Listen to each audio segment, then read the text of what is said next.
Hello, Musto006, we're back for Shovel Knight Part 11. And this time we're going to the stranded ship, Lair of Polar Knight. He's the last one of the Order of No Quarter remaining.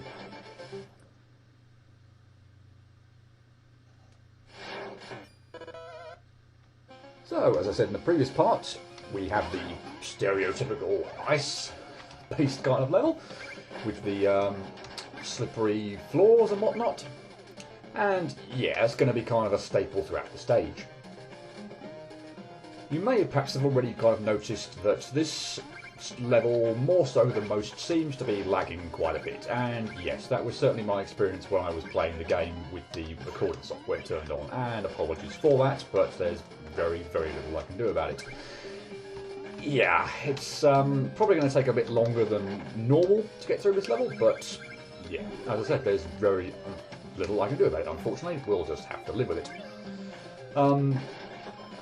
You've kind of already seen how the ice physics and whatnot can be a little bit of a pain, so I would kind of advocate kind of when jumping to kind of like just stop dead and just kind of land absolutely stationary. That way you know you're not going to kind of go sliding off all over the place. We've got these kind of wolf enemies kind of run around quite quickly and can change direction quite quickly despite the ice. And, well, the fact that they kind of move quickly and can turn around, you know, almost on a dime is kind of a little bit problematic, but you can somewhat trick them to kind of fall down pits if you're clever, and that's always entertaining anyway. Just but particularly with those enemies where you can kind of like, you know, get them to dash towards you, because they will always try and go straight for you. They'll always, you know, run at you if they can. So here, this one comes to be really annoying when I'm trying to deal with that warrior enemy in the way as well. But yeah, I managed to jump out of the way and still get him in the pit. You'll also notice, you might have noticed the tell for what's a breakable wall in this level. But you may well have seen that a lot of the time already that when I break apart something, there's not always just treasure waiting. There's bombs waiting, and I think that's probably another kind of staple of this stage. There do seem to be bombs just hiding, not all over the place, but particularly in, you know, hidden areas. And so when you break apart walls and whatnot, just be careful not to kind of just immediately go gung-ho for whatever treasure you think is going to be behind, or but yeah, behind the wall. It's likely there'll be a unique bomb there. The shield attackers are back again, I guess, from Mole Knight's stage. They're a bit different this time. They look a bit different anyway, just with the the colouring, but they work exactly the same. So they'll move left and right with a horse kind of shield out. Do you know what I mean about the bombs?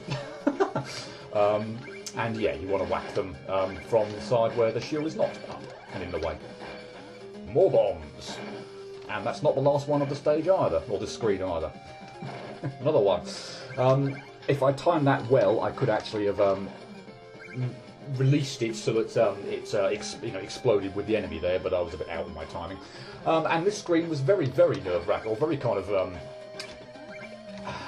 frightening. First time you kind of come into it, you kind of plummet down a shaft, you see spikes below you, and your immediate reaction is, "Oh God, what am I going to do?" But the snow when you land is acts as a kind of a cushion for the spikes. They drop, the snow drops down, not a bomb. They drop down onto the spikes and act as a bit of a platform and a cushion. So that's going to be a bit of a gimmick kind of throughout the rest of the stage as well. So be careful when you see those kind of things around. Provided you jump up high enough and you can always get the snow to land on the spikes, then you will be fine in that regard. Just yeah, watch out that you don't go too far, too fast, or miss miss the snow to get it onto the spikes. There's a very sneaky little hidden gem there as well that wasn't at all obvious, but yeah, I'm certain I missed that my first playthrough. And of course I got through that little hidden area by pogoing off this shield attacker and getting the height up that we need. So you can see here, this is all a bit of a it kind of makes the levels kind of go a little bit longer because you always kind of feel like you want to just kind of take this bit slowly, or certainly I do anyway, and just make sure that you don't go on the spike, go too far to the left or to the right onto spikes without first hitting the snow.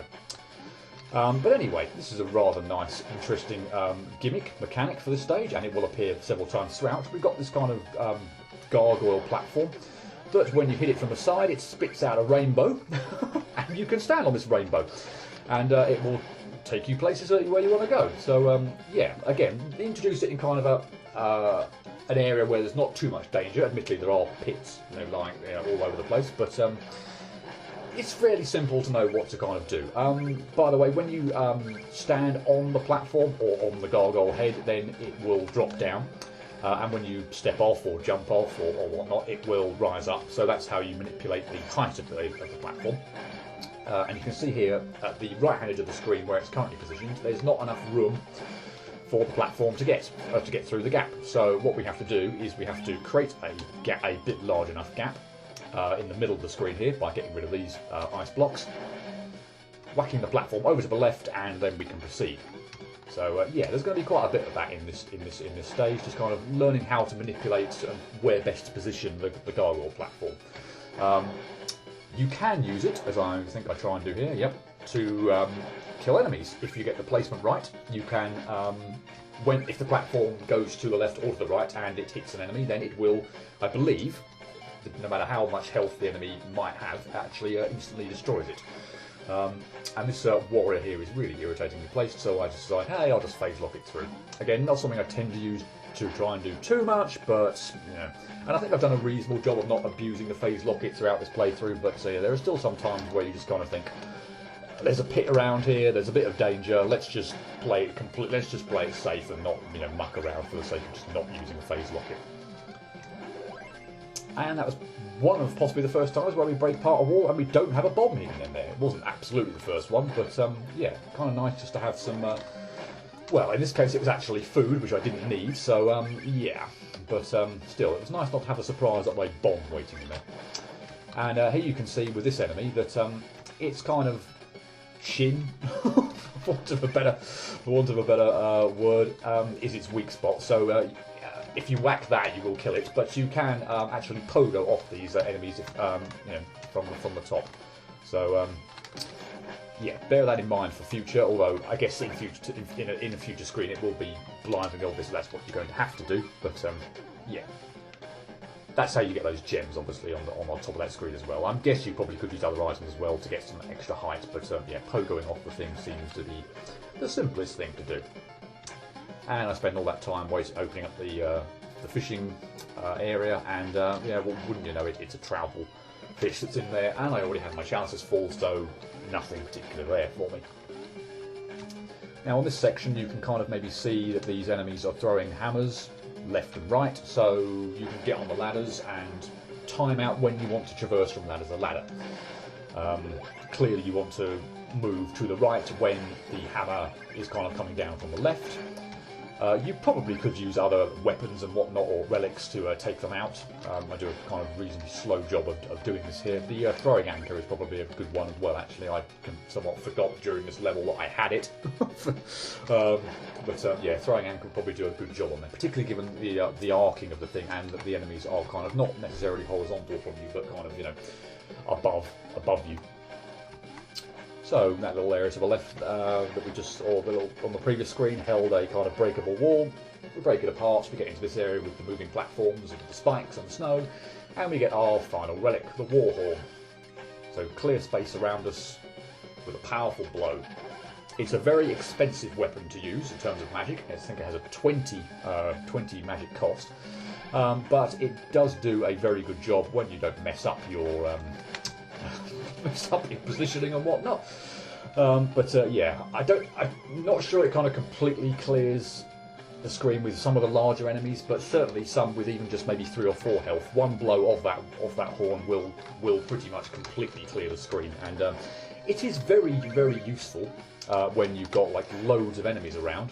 Naturally, it will clear the screen, but as I say, it does come at a at a steep cost. It does have a very, very high magic casting cost, so you don't get to use it too much. In fact, if you don't pick up any additional potions to refill your magic, you only have 5 uses of it. Compare that to something like the Flare Wand, which I think only costs 4, or maybe even fewer than that, where you've got up to about 20-25 uses of it. I was having a hell of a time with that stupid knight there. It just kind of kept backing away, hiding in the most annoying places, and yeah. But yeah, I do a better job with the wolves here and kind of tricking them into falling down the pits. I always enjoy doing that. It's always nice to kind of just lure them where you want to go and have them kind of drop into a pit. Always very satisfying. This fishing spot, I believe, yeah, goldfish. I didn't think there was a music sheet there, and we'd already had a trout earlier on the level. And again, another one of these platforms, and the enemies on the ladders can be really annoying. So again, you could use Warhorn or something else to take them out from a distance, but hey, why not just use the platform to smack into them? It's certainly advisable to take those things out rather than perhaps go underneath them and try and try your luck with the dodging the hammers. You'll just find that there's enough of them there that you'll have too many kind of hammers to dodge. I won't say it's impossible by any stretch of the imagination, but it makes things unnecessarily hectic. And if you take a hit when you're on that platform and you've just hit it, for instance, to the right, and you get knocked back to the left, then chances are you'll fall into the pit. So yeah, you might as well just take them out or use the platform to take them out. Now here is where I should have just pulled out the throwing anchor. Or indeed the Warhorn. I don't know why I was mucking around here. I kind of felt like, oh, let's. Maybe I did. No, I decided to get out the Flare Wand for some reason and try and kill the things by timing it really well to get through the hammers. But as you can see here, it was a pretty silly idea. Now that I've cleared away the bottom one. Oh, now I decided to get out the throwing anchor. I completely forgot the order in which I did all this, but yeah, there you go. Throwing anchor works rather well there. I don't know why on earth I didn't do that from the start. Maybe take out all 3 at once, but yeah, there you go. Enjoy my stupidity. Just be careful with this section. There's no snow around here, so once you break apart the first couple of little drop downs of the ice blocks, make sure you slash and don't break apart another one. You'll drop down really quickly through that area where the platforms are not necessarily, well, they're solid, but they're the ones where you'll kind of drop all instantaneously through them. So there is an enemy, as you saw, you drop down there, you go to a lower screen, and you'll land on you'll pogo onto one of those birds again, so you won't die in a pit or anything. But yeah, it's somewhat kind of disorientating the first time you do it, and this enemy can go to hell. I should have just used a phase locket or something to kill it, but I decided, I'll try and just do this by using the little, my usual platforming and whatnot, and well, it got me about 4 times or so, and it was really irritating. And I so lucked out there. I don't know if you saw that I just kind of slipped off the ice platforms here. Luckily for me, I was able to land on the platform on the bottom as it was going, going from I think right to left. But wow, I did not intend to do it that way by any means. And yeah, here's where the ice physics start to become a little bit problematic, shall we say. I also nearly screwed up getting out of that area as well, because I kind of jumped up, but I jumped up so high that the platform almost kind of carried me over. I think it was to the right and onto spikes as well. So yeah, bit of a tricky section, that one. Good timing there on the bomb, although I think if I was to the right hand side of that area, that the wolf was always going to be kind of continually running to the right, and I was bound to it was bound to die through the explosion. But yeah, this section actually is really kind of nasty. It's probably more so just, well, I guess the birds kind of just are always there in the way to kind of be irritating, but just the normal kind of mages or whatever that are throwing out these shots, and then which kind of then split apart with the snowflakes, they are really annoying, particularly the ones from above where where you actually have a hell of a time trying to kill them and whatnot. I should have spent some time probably clearing the area, but I was a bit nervous about clearing too much because I wanted to get these birds, keep these birds on screen, as you can see, to finally get that music note. You would need something to get a bit extra height, so yeah, but this area didn't go all that well, and as you can see there, I kind of at the end just decided, oh, I'll just phase log it just to make sure I don't take stupid hits or get knocked back onto spikes and whatnot, so yeah. Bit of a cumbersome area, and always one that I have a bit of, or feel a little bit nervous about. Thankfully there is a chicken waiting in that little nook there, so yeah, I was very low on health, and it was much appreciated. But that brings us to the boss. Polar Knight. So, my old friend, the day has finally come. This will be our final duel. Should we not lay down our shovels and part as equals? The Order has no equals. Surely you can recognise power. Join us. You've forgotten our oath. What happened to the proud warrior I knew? No more words. The bitter cold will cling. So, this guy is huge. He has snowballs and a shovel of his own, and his shovel's way, way bigger than ours.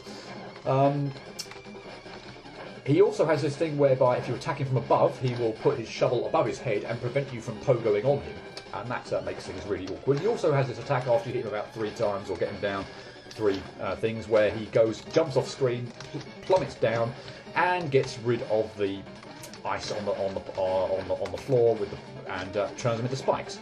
Now he will stamp his foot and make snow come down and cover the ice again, or cover the spikes again with platforms. So don't think he's just going to completely take away all solid ground. I had that kind of very annoying feeling when I first fought it, particularly if it's an insta kill kind of thing, which is never good in fights, or never nice in fights. But yeah, he will make the spikes kind of or cover the spikes up again. So don't worry about that. What's really, really awesome about the armor I've got is that when you pogo twice, you can then do a powerful slash, and that's brilliant when he puts the shovel above his head, because you can pogo off that. It counts as pogoing off something, so you effectively charge your shovel. You can then drop down and whack him. So it provides a perfect opportunity. More so than with other bosses, because he actually stands there and just gives you the perfect opportunity to pogo on him, and then obviously slash him. So yeah, it's an excellent armour, full stop, but it's especially good for Polar Knight. And as you can see here, I get an achievement for clearing off so many enemies with the Warhorn. Yeah, the Warhorn in this instance works an absolute treat. It's a shame you can only get it in the final dream sequence, because it's, you get it from Polar Knight stage, but yeah, it's super useful for the dream sequences, for just absolutely clearing enemies, because they're all reasonably low health enemies. None of them have maybe more than 4 or 5 hits, so it's not like you're fighting mini bosses or anything like that. And the Warhorn will pretty much always kill them. So yeah, excellent weapon to have for the dream sequences. But with that, we have taken out all the Order of No Quarter Knights. We've got a few kind of loose ends to tie up before we finish this video. So I'm going to go back to the village. I'm going to cash in a whole bunch of music sheets, get some extra money. And I'm also going to cash in that meal ticket that I just got for completing the dream sequence. And when I do so, I will be up to full health. I will get the 10th red pellet, red dot, whatever you want to call it, up there, health icon. And we will be at full health. And in doing so, I think I get the Dex Out achievement, which is for basically doing everything that you could in terms of upgrades. So getting full health, buying all the magic upgrades, buying all the armour upgrades, buying all the shovel upgrades, getting all the relics and everything. So yeah, it's pretty much a 100% item completion kind of thing. So yeah, chalices as well, although I think they count as relics anyway. So yeah, that is kind of where I'm going to leave it there. We're not going to a Tower of Fate next, although we have just unlocked it. So next video is going to be the Hall of Champions, which is a lovely little kind of add-on. And yeah, so we'll leave it there, and we will go through this next time, part 12. So I hope to see you then. Cheerio.